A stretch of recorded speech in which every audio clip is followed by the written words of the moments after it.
Bonjour à tous, donc on se retrouve pour un nouveau focus sur Asana dédié aujourd'hui à Urdhva Dhanurasana, la posture de l'arc vers le haut, qu'on appelle aussi souvent la posture du pont. Donc c'est une posture dont l'enjeu principal va être un enjeu d'ouverture, donc d'assouplissement, pour amener la colonne vertébrale dans cette forme d'arc, donc en extension. Mais au-delà de cet enjeu d'ouverture, de cet enjeu d'assouplissement, il y a aussi un enjeu très important, au moins aussi important, qui est un enjeu en fait de contrôle, donc de force, pour distribuer l'arc, pour distribuer l'extension, donc la forme de la colonne vertébrale, dans toute la hauteur de la colonne vertébrale. La colonne vertébrale, c'est des segments en fait différents qui ont des amplitudes de mouvement différentes.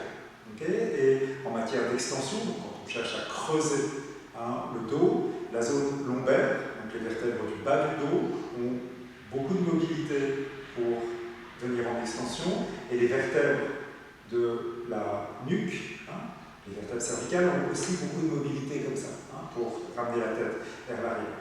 En revanche, les vertèbres du haut du dos, les vertèbres thoraciques, ont moins de mobilité. Donc l'enjeu, ça va être de limiter un peu l'extension au niveau du bas du dos pour amener plus d'extension dans le haut du dos et de limiter aussi un peu l'extension au niveau des vertèbres cervicales.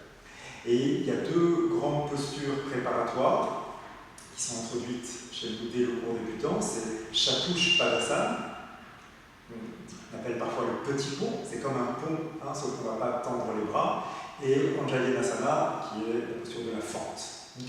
Donc on va commencer tout de suite par Chatuspadasana, donc allongez-vous sur le dos.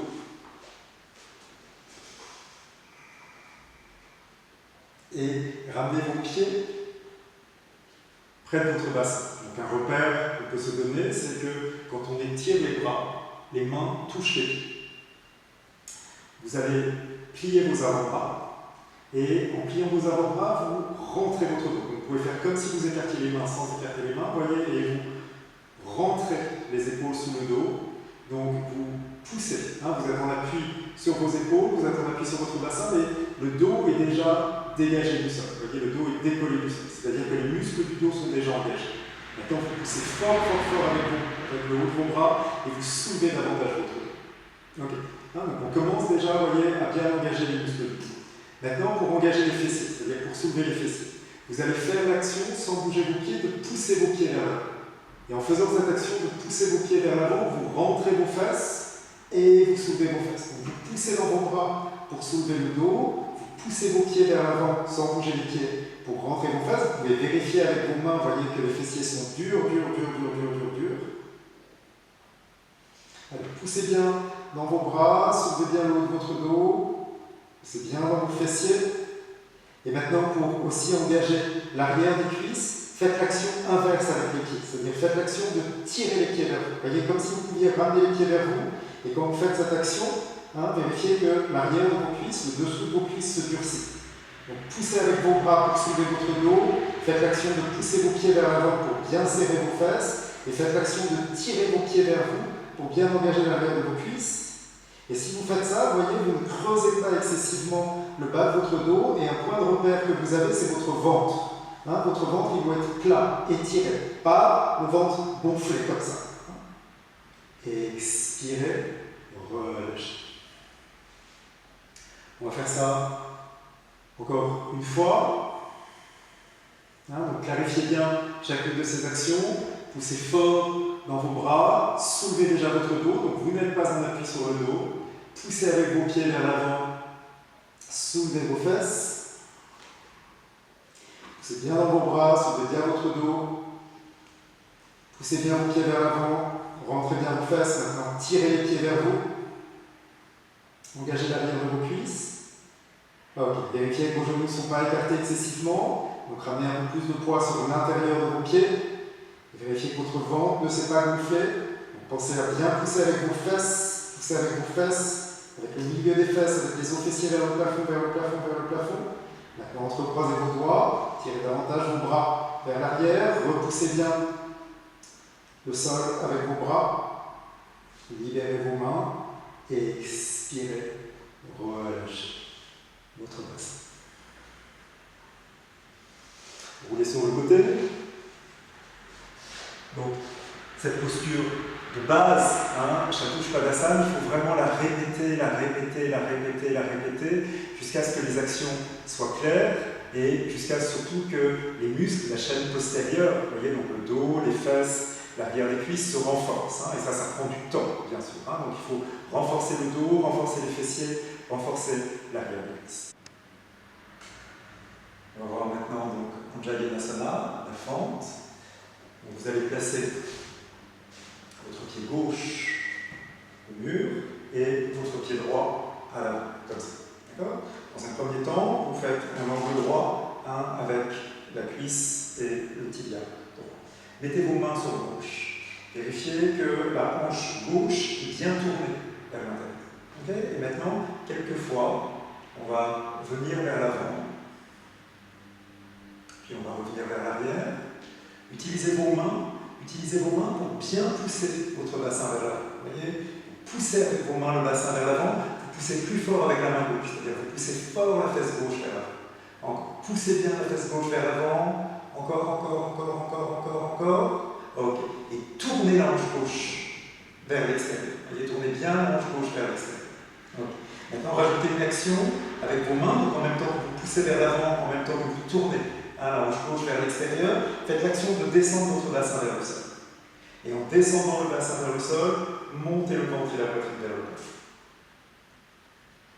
Ramenez bien le devant de vos épaules vers l'arrière. Okay. Et maintenant, en même temps que vous ramenez le devant de vos épaules vers l'arrière, roulez l'arrière de vos aisselles vers l'avant. L'arrière des aisselles vers l'avant. Très bien. Revenez, changez. Donc placez le pied droit au mur, le pied gauche à l'avant, mettez vos mains sur vos hanches, en amenant votre bassin, voyez, en poussant avec vos mains vers l'avant. Venez quelques fois, comme ça sur le pied avant. Vous restez. Repoussez bien le mur avec le pied arrière. Et repoussez le mur avec le pied arrière, vous avez presque la sensation que le genou arrière avance.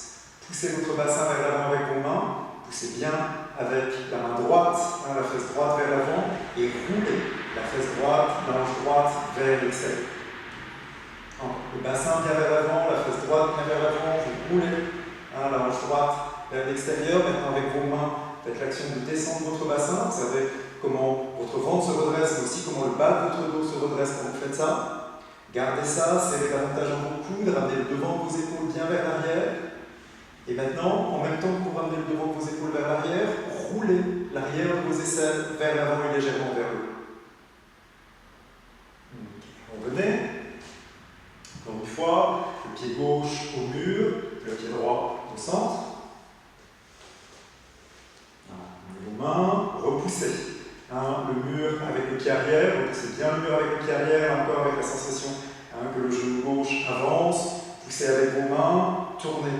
La hanche gauche vers l'extérieur, descendez bien votre bassin, montez le ventre, montez la poitrine, ramenez le devant de vos épaules vers l'arrière, roulez l'arrière de vos aisselles vers l'avant, toujours les mêmes actions, étirez vos bras, tournez les paumes de main vers l'extérieur, levez les bras vers le haut, regardez le haut, regardez le mur, maintenant ramenez vos mains vers le mur, ramenez vos mains au mur si vous pouvez, repoussez le mur avec le bout des doigts de vos mains, et revenez. Continuez à bien pousser votre bassin vers l'avant quand vous ramenez vos bras au mur. Et si vos bras ne vont pas au mur, bien sûr, vous les dirigez vers le haut. Changez de côté, dernière fois. Amenez le pied gauche à l'avant, les mains sur les hanches, vous avancez bien votre bassin, vous repoussez le mur avec le pied gauche, avec le pied droit, pardon, vous rentrez bien la fesse droite vers l'avant, vous tournez la cuisse droite, vous redressez votre buste, vous roulez le devant de vos épaules vers l'arrière, vous serrez les omoplates et vous roulez les omoplates vers l'avant, vous étirez les bras vers le sol, si vous pouvez toucher le sol, allez-y, mais ce n'est pas le plus important. Tournez les paumes de main, levez les bras vers le haut, regardez. Regardez le mur si vous pouvez. Puis ramenez les mains vers le mur, vers le mur, vers le mur peut-être. Et voilà. Donc, vous répétez en Jayanasana, là encore, hein, jusqu'à ce que vous sentiez que votre bassin avance. Donc vous allez comme ça assouplir hein, le devant de vos cuisses, le devant de vos ailes. Vous allez apprendre à étirer le ventre, à étirer la poitrine. Okay, toujours avec cette idée que le mouvement, hein, il vient de la force de l'arrière du corps. Donc de la force dans les fesses, de la force dans le dos. Maintenant, on est prêt à commencer à explorer Urdhva Dhanurasana. On va commencer avec une forme passive d'Urdhva Dhanurasana. Et pour ça, vous avez besoin d'une chaise et d'un tapis supplémentaire. Donc, prenez votre chaise et placez votre chaise. Peut-être on va commencer avec la chaise au milieu du tapis et puis on va voir hein, ce que ça donne. D'accord ? Et vous placez votre tapis comme ça sur le dossier de la chaise. On va placer la partie basse des omoplates sur le dossier. Donc ça va dépendre de notre taille. Si on est plus petit, il faut s'asseoir plus dans le fond de la chaise. Si on est plus grand, il faut s'asseoir un peu plus à l'avant de la chaise. Ce qui compte n'est pas là où vous êtes assis. Hein, ce qui importe, c'est que vous ayez bien vos omoplates sur le dossier de la chaise, sur la barre de la chaise. Okay. Vous allez placer vos mains comme ça pour fixer la chaise au sol et vous placez vos talons sur les pieds de la chaise là. Okay. Et vous tenez la chaise avec vos mains. Okay. Vous tenez la chaise avec vos mains quand vous soulevez votre bassin. Okay. Puis une fois que vous avez soulevé votre bassin, la chaise elle tient, vous voyez, par le poids que vous mettez sur vos omoplates et le poids que vous mettez sur vos talons, et vous étirez vos bras. Alors attention à ne pas rouler hein, sur les côtes. Vous voyez, ne glissez pas sur les côtes. Restez bien sur vos omoplates. Restez actif dans vos fessiers. Et revenez. On va faire ça encore 2 autres fois. Si vous ne pouvez pas toucher le mur, c'est que vous êtes trop loin du mur. Et si vous ne pouvez pas tendre vos bras, c'est que vous êtes trop près du mur. Hein, donc, on va rapprocher, et dans mon cas, je peux rapprocher beaucoup la chaise, mais ça va être différent pour chacun d'entre nous. Hein, donc, c'est un petit exercice qui va nous aider hein, à ouvrir les épaules et le haut du dos. Hein, et on a besoin, vous voyez, de cette souplesse-là dans les épaules pour faire Urdhva Dhanurasana. Donc c'est une préparation passive, mais c'est une préparation qui est très importante. Donc on refait. Voilà, donc là, mes mains vont être beaucoup plus basses, évidemment. Je repousse le mur avec mes mains, je pousse bien la chaise avec mes talons. Voilà, je reste sur mes omoplates, je peux relâcher la tête vers le sol. Et c'est une préparation passive à Urdhva Dhanurasana qui permet aussi de faire la posture les jours où on a moins d'énergie.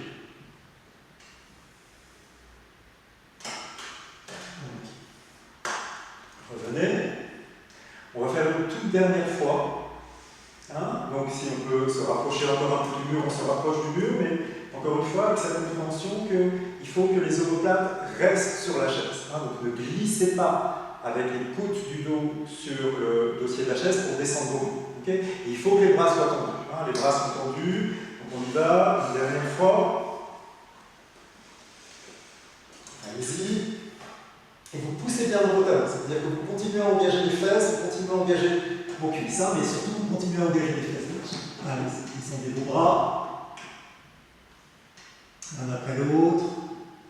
Voilà. Mais jouez avec l'écart de vos mains. Plus les mains sont larges, plus ça va être facile, plus les mains sont rapprochées, plus vous êtes proche de la posture finale, où les mains seront écartées à la largeur des épaules. Voilà. Et voilà. Très bien. On va maintenant aller vers des variations plus actives de Urdhva Dhanurasana, mais en utilisant encore la chaise. Hein, plus les mains sont hautes dans le pont, plus c'est facile de tendre les bras. Okay, donc on va commencer avec la chaise. Alors, je place la chaise contre le mur, comme ça. Et on va utiliser la ceinture. On va placer la ceinture au niveau des cuisses, au-dessus des genoux, et je crée une boucle avec ma ceinture, de sorte que quand je vais faire l'action, vous voyez comme ça, déchirer la ceinture vers l'extérieur, mes genoux restent alignés avec l'extérieur de mes hanches. D'accord? C'est mon repère. Hein, quand je cherche à déchirer la ceinture, mes genoux restent à la largeur de mes hanches. Donnez sur vos omoplates. Les omoplates sont sur le rebord de la chaise, la tête est sur la chaise. Et vous voyez, j'attrape, peut-être je peux retirer le tapis, c'est juste parce qu'il y a une plainte ici, donc sinon la chaise va un peu basculer, mais vous verrez mieux visuellement. Hein, si vous avez une plainte, vous voyez, si le dossier ne touche pas le mur, vous pouvez mettre une couverture, vous pouvez mettre quelque chose. Là, la chaise basculera, mais il n'y a pas de risque et vous voyez mieux son mur. Okay, donc plus les mains sont hautes, plus c'est facile. Okay, donc je vais montrer d'abord avec les mains vraiment hautes. Donc, avant même de penser à tendre mes bras, il faut que je pense à faire le pont avec mes cuisses, avec mes fesses. Donc pour ça, la ceinture va m'aider. Vous voyez, je ne laisse pas mes fesses lourdes. Hein, je déchire la ceinture avec mes genoux, avec mes cuisses, et en déchirant la ceinture avec mes genoux, je soulève les fesses. Et en fait, je soulève les fesses, vous voyez, jusqu'à ce que je vienne un peu sur la tête. Maintenant, je suis presque dans le pont, il n'y a plus qu'à tendre les bras. Je pousse dans mes mains et je tends. Ok, puis vous revenez.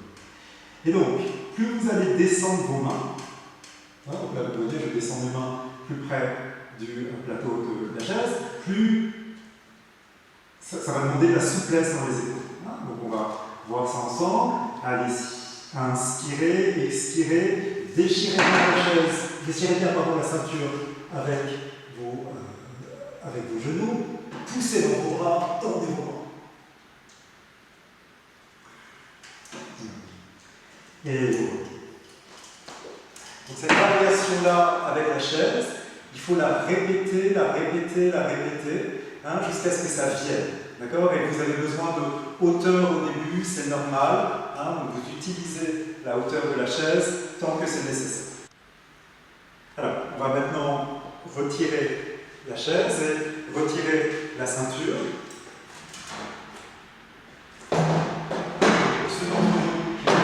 De la ceinture, n'hésitez pas. Et puis on va mettre des briques, c'est-à-dire, alors il y a beaucoup de différences de hauteur évidemment entre la chaise et les briques, hein. Donc on pourrait mettre plus de hauteur, on pourrait utiliser 4 briques, vous voyez, on pourrait utiliser 6 briques, hein, tout ce que vous voulez. Plus les mains sont hautes, plus c'est facile de monter, on va voir ça.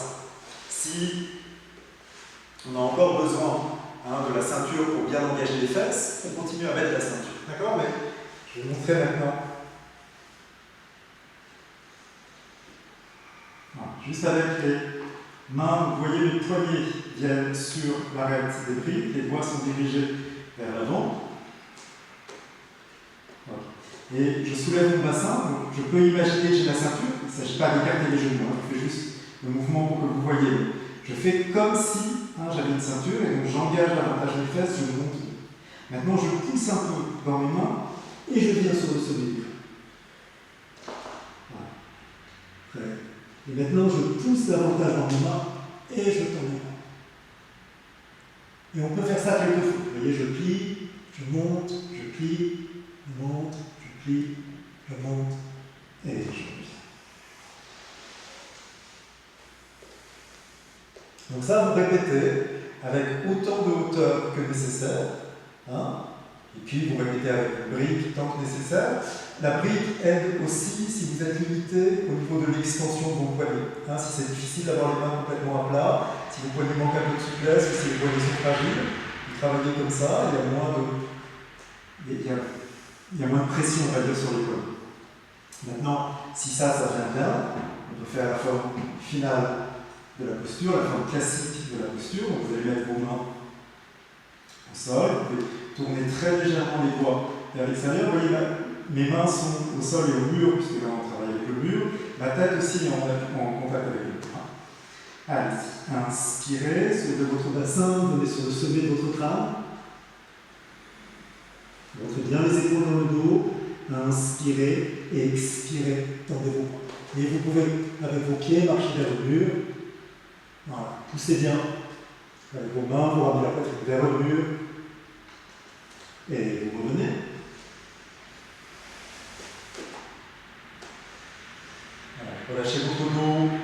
sol, prenez quelques instants, voyez, pour bien relâcher le dos, expirez profondément.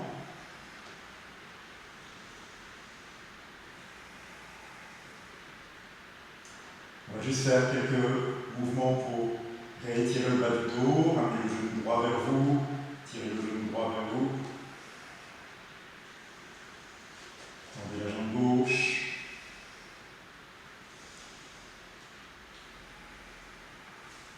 Attrapez l'arrière de la cuisse droite, tendez la jambe droite.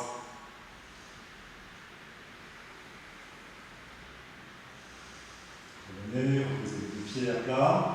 Faites la même chose de l'autre côté. Ramenez le genou gauche vers vous, tirez bien le genou. Tendez la jambe droite. Attrapez l'arrière de la cuisse. Tendez la jambe vers le plafond. Ne ramenez pas trop la jambe vers vous, vous voyez, la jambe verticale. Laissez bien l'arrière de votre bassin sur le sol.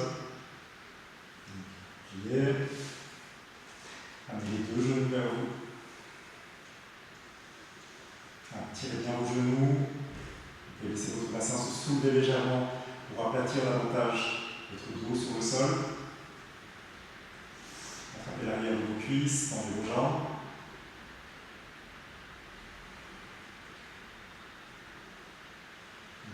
Pliez vos pieds, revenez, relâchez vos jambes sur le sol, relâchez vos bras, laissez vos yeux se fermer.